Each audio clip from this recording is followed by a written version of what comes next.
How to be a good wife according to Islam. That's a very interesting and important topic. Let's have a look at it.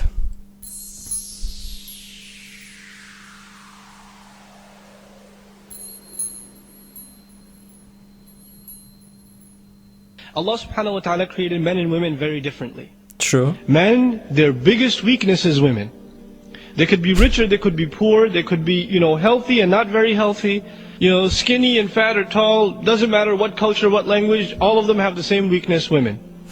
And women, Allah Azza wa Jal, in majority cases, He made them oblivious to this weakness of men. They don't realize how bad it is. So when the ayah comes and a woman reads it, lower their gaze, oh yeah, I could do that. And they're like, what's the big deal? Why can't men just lower their gaze? And then you don't understand. What don't I understand? You have eyes, I have eyes, they have retina. Hormones. It processes the same information. Yo, that is actually so true. And like a lot of businesses are also utilizing that. So I once traveled to Taiwan, Taipei, and I was like traveling there and checking out Asia because I've never been to the Asian continent before until this time. And like what they do, and they have they're actually very smart in the phone shops there. They are looking for young women that they can put in mini skirts, a'udhu billah, astaghfirullah, and they put them in phone shops. Why are they doing this? Because this attracts men. Like men will check out those phone shops more often because they are young, short-dressed women, right? So this is what attract men, and men will maybe buy some iPhones, right, or something, or maybe they buy some electronics like headphones or something. Like they will go into this phone shop and they will look for a new iPhone, a new Samsung or something, right? Like, okay, I want this phone. But no, they didn't come for the phone. They came because they are young, attractive looking women. Same with cars. If you get car advertisements, you often see young women posing with cars, right? Like you think sometimes when you look at the advertisement that you can buy the women with the car together. So it's like if you buy the car, you get the women too. But no, the women is not included. That's what maybe your mind is telling you. So you want to buy the car now or something. Astaghfirullah. No, it's really like that. Like even some businesses are using that, and people are also catfishing others, right? Like there are some fake profiles online where pictures of women, but it's actually male. So you have to be very careful sometimes, right? So what's the problem? You see, they don't understand the power of this desire that Allah subhanahu wa ta'ala put inside of us. There were wars because of women even in the world. Number one of the desires that were beautified for men were desires for women. Right? The number one fitna the Prophet ﷺ fears for the men of this ummah is what? Women. Because it's a serious problem. So if the wives understand that, then instead of condemning their husbands, how come you can't control your eyes? Instead of knowing that they would accept this is the creation of Allah subhanahu wa ta'ala, you have to, the wife has a role of supporting her husband and becoming strong. And she can do that by warding temptations off from him, not by lecturing him. And this is the other thing that's very important for wives to understand. The husband, he goes to the office, or he goes to the train, and there are women horribly dressed. They're sitting there smiling at everybody, trying to, basically this is all these women have in terms of their dignity. They're not respected for their intellect, they're not respected for their opinions, so all they think is we're going to be respected if... You know what? And they are talking about liberalism in these days. Imagine now hearing this, especially if you're a non-Muslim, right? And you're watching this video now, and you see how people are actually objectifying women these days. It is actually sad, right? I believe a human being should be judged on their intellect, how smart they are they speaking kind words, do they know certain things, are they good at their professions, right? A woman could be a software engineer, she's very smart and she makes incredible software that she's programming, this and that, right? Or someone is good with math, maybe a woman can be a math professor and be very, very smart at math or something, right? I feel an individual should not just be judged by physical appearance, but what's actually behind that appearance, right? So unfortunately, we live in a society where it's all about looks. People get judged by looks. Some people even get a job just by looks and not because they're actually good at their profession or something. And I don't feel like a person is free or women if they are forced to copy a certain style or standard when they don't have the choice to make themselves, right? I feel like freedom is also when it comes to making choices in life, like how a woman can dress. Like a woman should be able to also wear more clothes if she wanted to and not get judged by it. A woman should not be forced into a diet and to get the perfect body shape if she doesn't want to, right? And here's the issue with society. It is actually it's not giving freedom to women, but it's actually taking freedom from women, because the freedom of choice is no longer there, or the freedom to live a certain way that you want to, because you're being almost like forced into a corner to act and move a certain way, to dress a certain way. And this is like the slavery of the mind in a way, you could say. That's not freedom. That's not like how you like that's not real liberalism. Like it's horrible. If men see more of our shame. So they dress it in decent fashion, because when men look at them, they feel kind of, self-respect. Like, I'm worth something. People are looking at me. That's basically what it is. It's really horrible. That's not worth, it's attraction. But then they go to the office and the secretary is smiling at you saying, how are you? How was your day? What are you getting for lunch? Oh, you're fasting. Oh, that's nice. And then you go, on every ad, women are smiling at you, and then you get home. And your wife like and this. And you open the door, and the wife said, where were you? Oh, the train. So true. The train was late. Oh, every day the train is late. Oh, you should give your husband a hug. And there's a frown every day. And the first day it's okay, the second day it's okay. 10 years of this, 12 years of this. Yeah, and this is the issue. Like, this is what I can give as advice to sisters. Actually, good we came across this video, because I can give a lot of advice here. What advice I can give to sisters is, if your husband comes home, for example, right? Like, you have to keep in mind what he could have experienced on that day. Like, he could have had like an argument at his company with someone. Maybe his co-worker is always nice to him, and it's a woman. And I know it's like very tough actually in the West to find jobs there without like women working there too, unfortunately. So like, complete halal jobs is very difficult to find. You get like those 90% halal jobs these days only, sadly.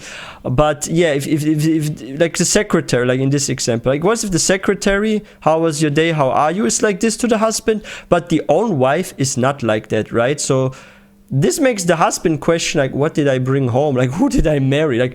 Like this is worse than my boss. If like my boss yelled at me all day long, but the way my wife is yelling at me is like even worse than my boss, because my boss at least gave me some compliments together with the yelling, right? But my wife gives me no compliments and just yelling. So what I like advise for the sisters is sometimes say nice words of compliments to your husband, or give him some warmth, like maybe give him a hug or something, or say how happy you are to have him or something. Like, appreciate him, because then he will be very grateful for you, and he won't feel like he needs appreciation from the outside. Because what can happen, and this is a trap from the shaitan for some men, like here, it could be that the shaitan tells him you should speak more to the secretary, because the secretary, like we saw here, right, the secretary is so nice to you, or she's a hijabi too.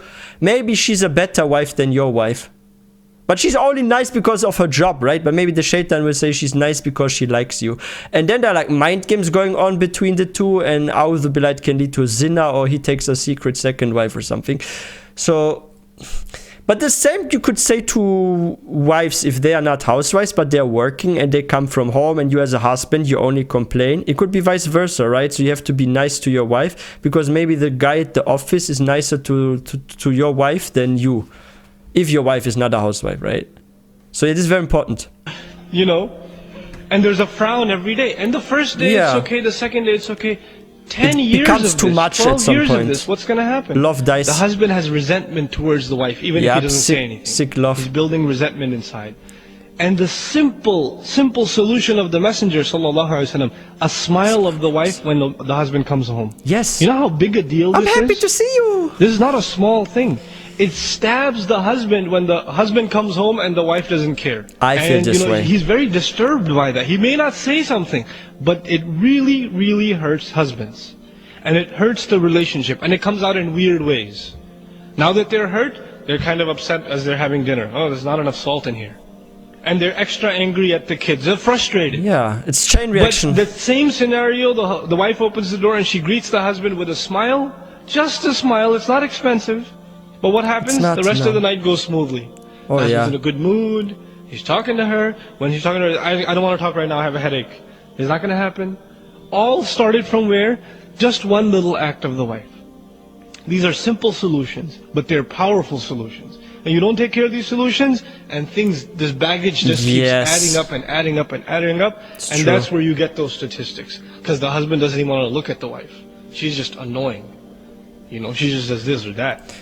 Did you guys know also, this is also from my perspective and that of many males, and I've read about it, if women are always like complaining and acting in a very like negative way and giving the bad face, this is also viewed as some form of masculinity by men, and women that have masculine features, they become because of the fitra, right? Because of fitra, also unattractive to men. So if you're acting all tough always to your husband, and you like speak in a violent, not sweet manner, and you're like, hey, where were you? Why you come home late? Maybe your voice will even turn manly if you speak to your husband. And then he views you as masculine, and the attractiveness that your husband had for you is decreasing because you're showing male features by being this tough woman when he comes home, right? And this toughness looks like you're trying to imitate a man or something. Like, where were you? No dinner tonight. No hugging. No. And then your behavior is very aggressive, very masculine, and like the man is like, yo, is that my wife or my husband? You have to show some sweet feminine features as well as a wife, in my opinion. Like if you're too tough, it appears masculine to men, and men, they don't like masculine women.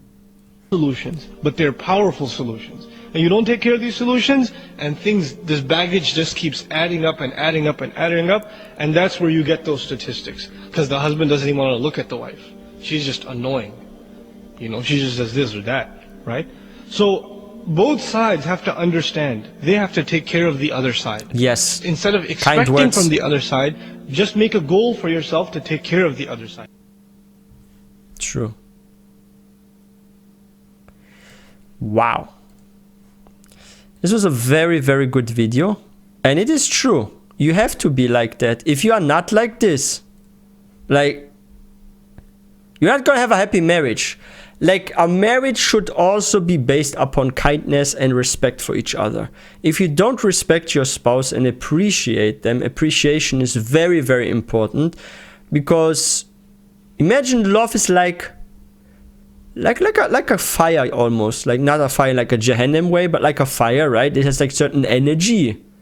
And this fire needs to always stay lit. If this fire cools down, like the flames go back, the love dies, right? Like there's some coldness, right? Because the fire keeps the love warm and comfortable. But if you don't appreciate the other person, you're being ungrateful, it's not good. And there's even a hadith where our Prophet Muhammad sallallahu alaihi wasallam is warning the women. So let me actually tell you about this hadith. So our Prophet Muhammad sallallahu alaihi wasallam once said to a woman, hey, you should do a lot of charity, right? And then the woman asked, like, why should we do so much charity, like so much? Why? Because the majority of you are in hellfire, of the women. And then the woman is shocked because this comes from our Prophet Muhammad sallallahu alaihi wasallam. Why are we women, the majority of us in hellfire? What did we do? Like, why? Why would we have to give more zakah? And then our Prophet Muhammad sallallahu alaihi wasallam explained, because you're being ungrateful to your husbands. Like, your husband does everything good, and then one time he doesn't do something right, you become all ungrateful. It's like everything your husband did for you, all the good things, they are in vain. And let me give you guys a daily example, okay, a daily life example. Like, imagine a wife asks the husband to get her ice cream, and the ice cream has to be in strawberry flavor, right? So the husband, even though maybe it's raining outside, he goes to the supermarket or to the ice shop, and he buys ice for her. But he comes home, and it's not strawberry flavor, it is melon flavor, because by accident he actually buys melon flavor ice cream, watermelon flavor. So now the ice cream is watermelon flavor, and the woman sees, oh, this is not strawberry, this is watermelon. And then she's like yelling at the husband that went out, even though it's raining, to buy her some ice from the supermarket or something, like ice cream. And then she's being ungrateful because he made a small mistake. But the other times he actually got her maybe strawberry ice cream. But one time he accidentally got a watermelon ice cream flavor. So the wife should still say, thank you so much. It's sweet of you. Maybe give the husband a hug or something, right? And be grateful. Because this is the thing, we are all human beings, we make mistakes. And what's important is if you have a spouse, that the spouse sometimes can overlook your mistake and be like, oh, maybe my husband was like tired, or he was stressed that day, or he was distracted. Like, we all make mistakes sometimes, right? Is that not like he betrayed you, right? He only got the wrong ice cream. But some wives are like being like this. So yeah, we have to be very careful. But also vice versa, don't be an ungrateful husband. If your wife cooks for you and there's a bit of salt missing in the food, you should still say this was delicious. Don't complain that your wife did not put enough salt into your food or something. Like, don't be like that. Be grateful, eat the whole thing up, right? And watch how the Prophet Muhammad sallallahu alaihi wasallam treated his wives and copy this. If your wife gets ever jealous or cooks something and it's not as delicious as it usually is, be still a great husband. This is my advice for a healthy marriage. But yeah, if you guys are new to this channel, please don't forget to hit that subscribe button for more content. If you guys enjoyed this video, please don't forget to give this one a thumbs up. And I will see you guys next time, inshallah.